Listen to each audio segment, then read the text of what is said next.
Good morning, everyone. Um, Welcome to the first ever reading that I'm doing on Facebook. I'm hoping it'll help us pass a little bit of the time where we're all cooped up inside our homes. I'm just going to tip the camera here a little bit because I've been joined by Giant Dog this morning, who is very, very happy when I sit down at my desk. So this is a little bit weird for me talking to myself in the office first thing in the morning. I'm hoping some of you will be able to join me, and if not, that you'll be able to catch the video.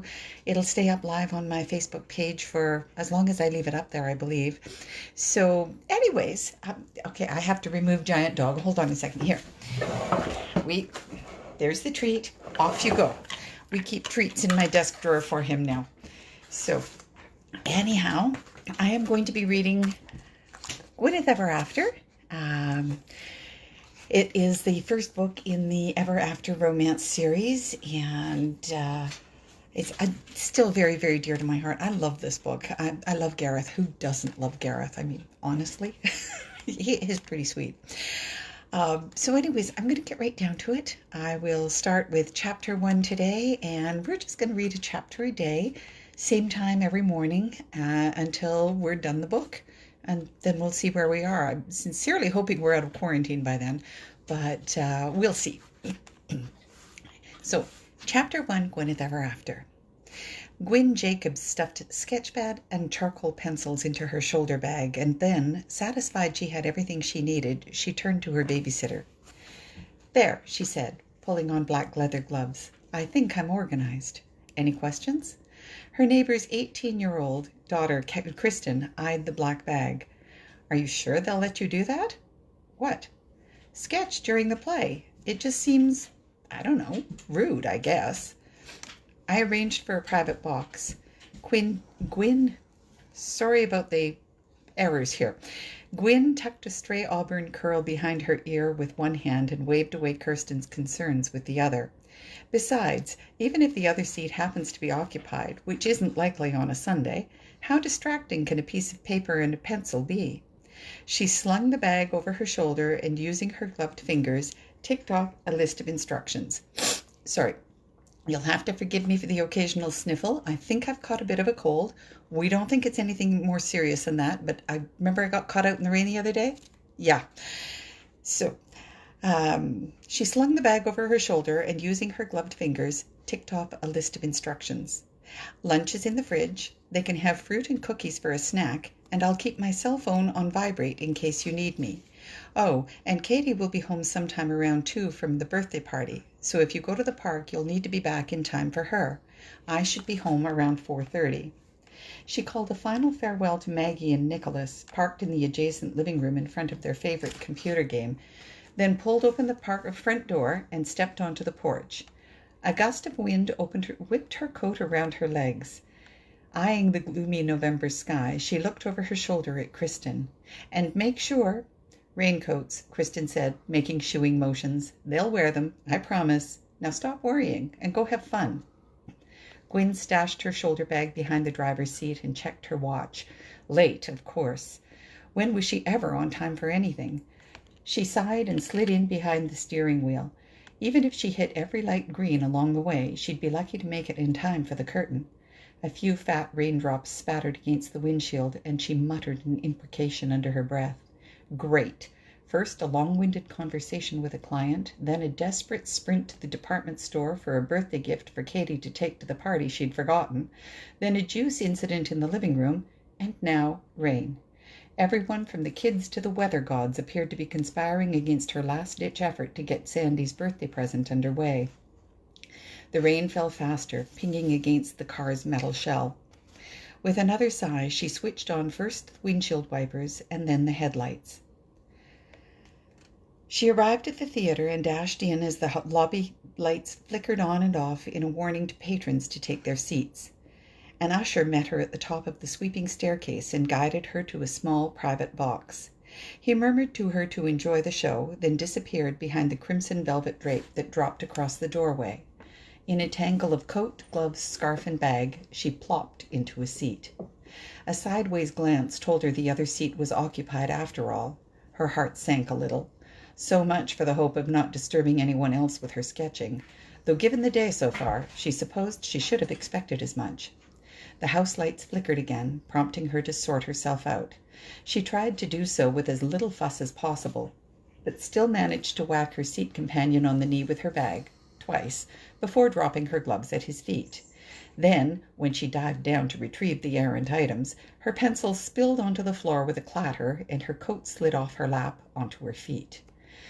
Pausing, Gwyn closed her eyes and took a slow, deep breath. If she continued like this, she'd knock apart the theater before the curtain rose, or else get herself kicked out. She opened her eyes again.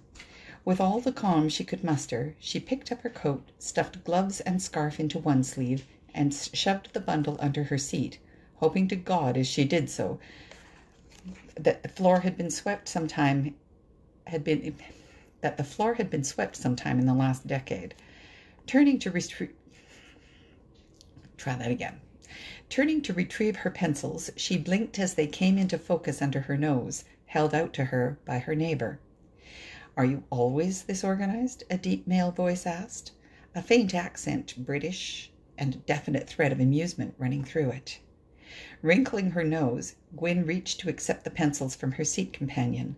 A light-hearted comment about not getting out often enough on the tip of her tongue, but it died there as she raised her eyes to the face beyond the hand. It couldn't be. No way. A look-alike, maybe, but not the genuine article, because things like this just didn't happen in real life.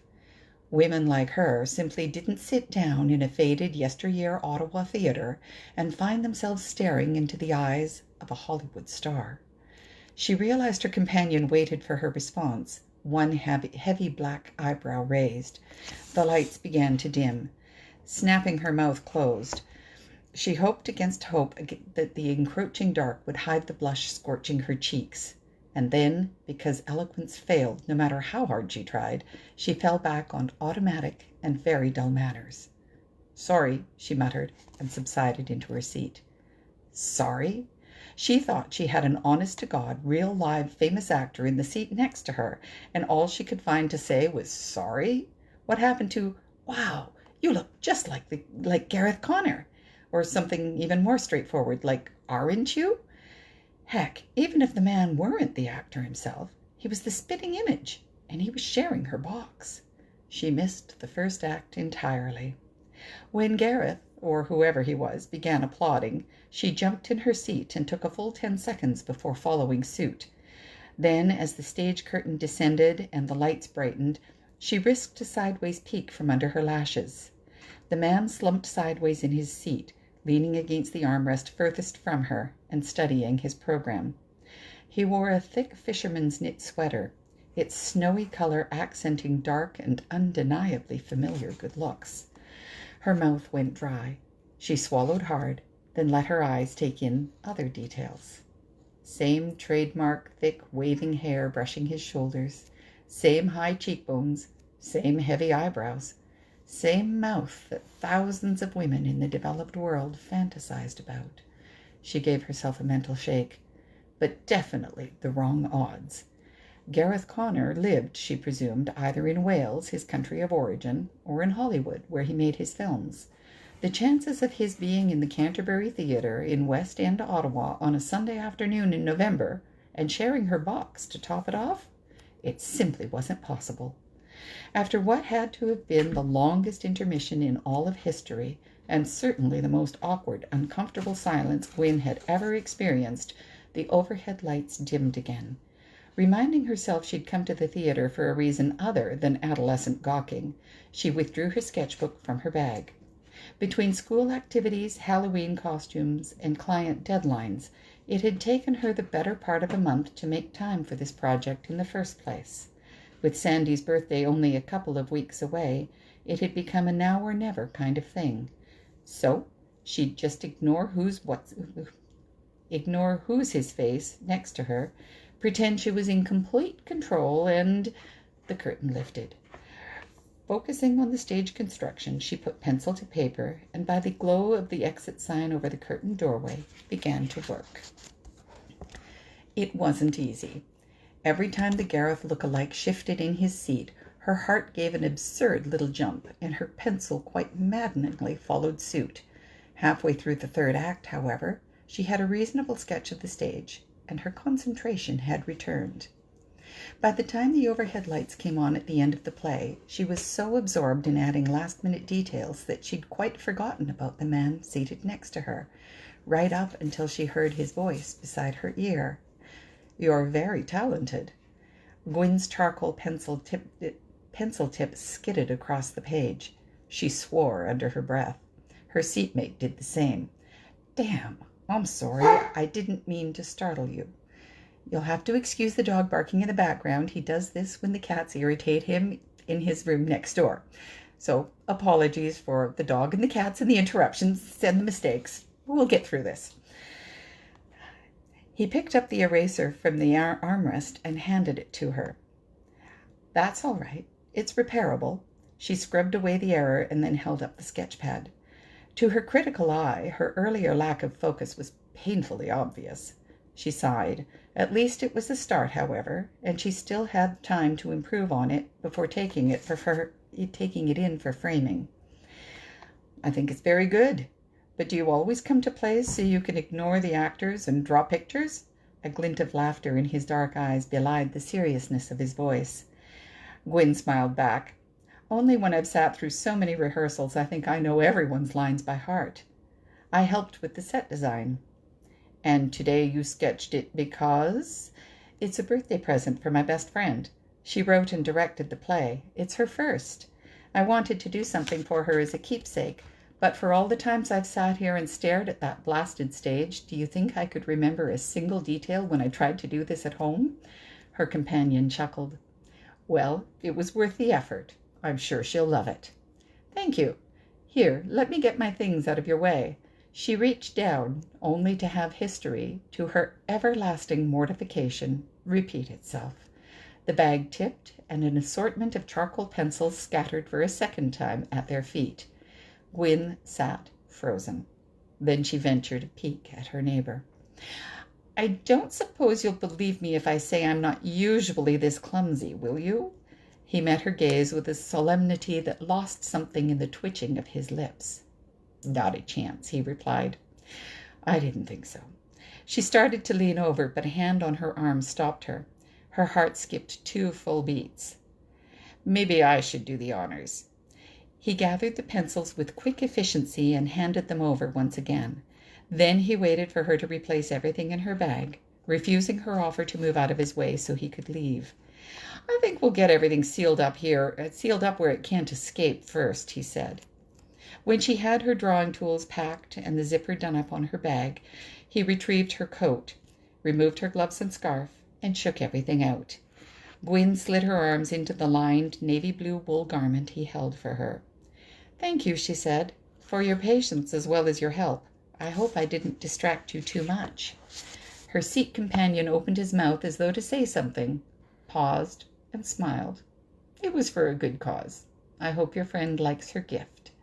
With a smile and a brief incline of his head, he stepped through the velvet curtains into the hallway beyond and disappeared. Gwyn stared after him, still wondering, shoulders tingling from the touch of warm, strong hands as he'd settled her coat into place. And that's it. That's chapter 1. I hope that you will join me for chapter 2 tomorrow. And then, as I said, we'll do 1 chapter every morning until we're finished the book. So this should be, I hope it's at least a little bit entertaining and distracting for you. These are kind of tough times, and a lot of us are cooped up at home. We were supposed to be on day 4 of quarantine right now after my daughter got back from Iceland, but a couple of days ago I came down with a sore throat. And so we're back at day 0 until all of my symptoms disappear. The sore throat was better yesterday. And then last night I went to bed with a bit of a congested chest. So, you know what? It is what it is. We'll get through this. In the meantime, I will try to be somewhat entertaining. And I'm sure that over the course of this, you will have many visits from animals. We'll try to keep the barking from the dog to a minimum. Take care, look after yourselves, wash your hands, stay safe, okay? And I will see you tomorrow morning. Bye.